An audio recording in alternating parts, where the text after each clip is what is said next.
বাগান বা উত্তরবঙ্গের শিটং। নামটা শুনলেই চোখের সামনে ভেসে ওঠে পাহাড়ের ঢালে সারি সারি কমলা লেবু গাছের ছবি। কিন্তু যদি বলি এই ছবি পাহাড়ে কোনো গ্রামেরই নয়, সমতলেই ফলছে রসালো কমলা লেবু, বিশ্বাস হবে?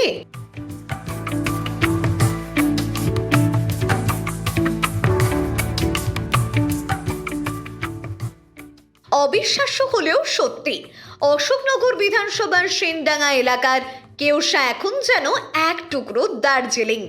মণ্ডল পরিবার তাদের কয়েক বিঘা জমিতে ফলিয়েছে কমলা লেবু, আর তা দেখতেই দূর দূরান্ত থেকে ছুটে আসছেন মানুষজন।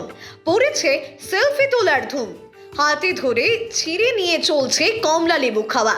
সারা বাগান ঘুরে কমলা লেবুর ঘ্রাণ নেওয়ার মজা নিচ্ছেন পর্যটকরা। দারুণ লাগছে, দার্জিলিং একটা ফিল হচ্ছে এখানে এসে।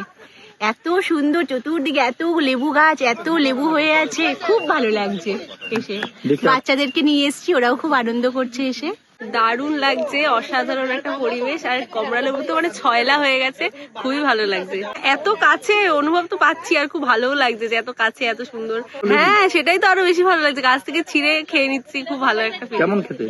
বেশ মিষ্টি আর বেশ জুসি, মানে খুব ভালো, খুব ভালো। আজকে প্রথম এসে দেখলাম যে এই গ্রামের ভিতরে কিন্তু এত লেবু হয়।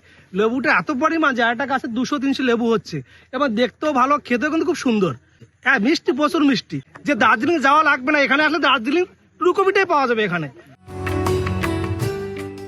কয়েক বছর ধরে পরীক্ষামূলকভাবে এই চাষ শুরু করেছিলেন নার্সারির মালিক নারায়ণ মণ্ডল। ইউটিউব দেখে বাইরে থেকে চারা এনে শুরু হয়েছিল চাষ। এবছর ফলন দেখে অবাক নার্সারির মালিক। আমি এটা আজকে এই ফলন পাচ্ছি আজকে 5 বছর ধরে ফলনটা পাচ্ছি। তো এই বছরে প্রচুর ফলন ধরেছে, কারণ বিভিন্ন পর্যটক আমার এই বাগানে আসছে, তারাও এই চারা বা ফল নিয়ে যাচ্ছে। এই কেওসা গ্রামে, একটা ছোট্ট একটা গ্রাম, এই গ্রামের মধ্যেই আমার এই বাগানটা গড়ে উঠেছে। তো আমি চিন্তা করলাম যে এখানে যদি হয় আমাদের সমতল ভূমিতে, তা কিছু চারা আমরা বাইরের থেকে আনালাম, এনে দেখলাম, বসালাম সমতল ভূমিতে। দিব্য হচ্ছে আমাদের এখানে। এই লেবুটা একটু ছোট সাইজের হয়। এটা রাম হচ্ছে রাম লঙ্ঘন, টক মিষ্টি ভাব আছে, তো মিষ্টতা ভালোই, টক মিষ্টি এটা। সোশ্যাল মিডিয়ার দৌলতে সমতলে কমলা লেবুর বাগানের ছবি ছড়িয়ে পড়েছে চারদিকে।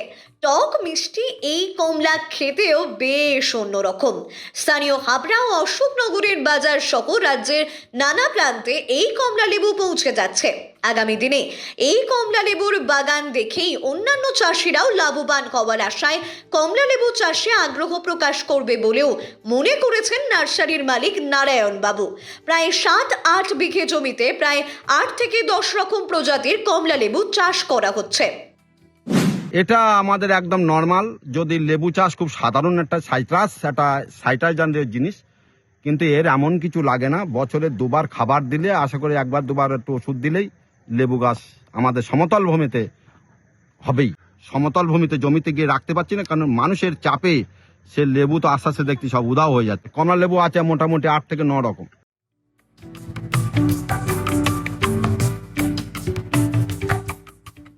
বর্তমানে গাছ ভরেছে কমলা লেবুতে। সারাদিনই প্রায় দূর দূরান্ত থেকে আসা মানুষের আবদার মেটাতে এখন রীতিমতো হিমশিম খেতে হচ্ছে নার্সারির মালিককে। মানে অশোকনগরের বুকে এইরকম পাহাড়ি এলাকার এত সুন্দর ফলের গাছ, ফলের বাগান চিন্তাই করা যায় না। আমি এর আগেও একবার এসেছি, কিন্তু এবার দেখছি আরো বেশি লেবু হয়েছে, অসম্ভব ভালো লাগছে। তো একটু দূরে আরেকটা বাগান আছে, ওখানে সমস্ত মুসুম্বি লেবু, আঙুর গাছ, অসাধারণ। মানে এইরকম ফলের বাগান এখানে। শুধু দেখাই নয়, বাগান থেকে টাটকা কমলা লেবু কিনেও নিয়ে যেতে পারেন। তাই পাহাড় নয়, এবার অশোকনগরের কেওসা এসে উপভোগ করুন সমতলের কমলা লেবুর স্বাদ। অশোকনগরের এই কমলা লেবুর বাগান এখন জেলার মানুষের কাছে এক নতুন আকর্ষণ। প্রকৃতির এক নতুন রূপ দেখতে অবশ্যই ঘুরে আসুন সেনডাঙ্গার কেওসায়।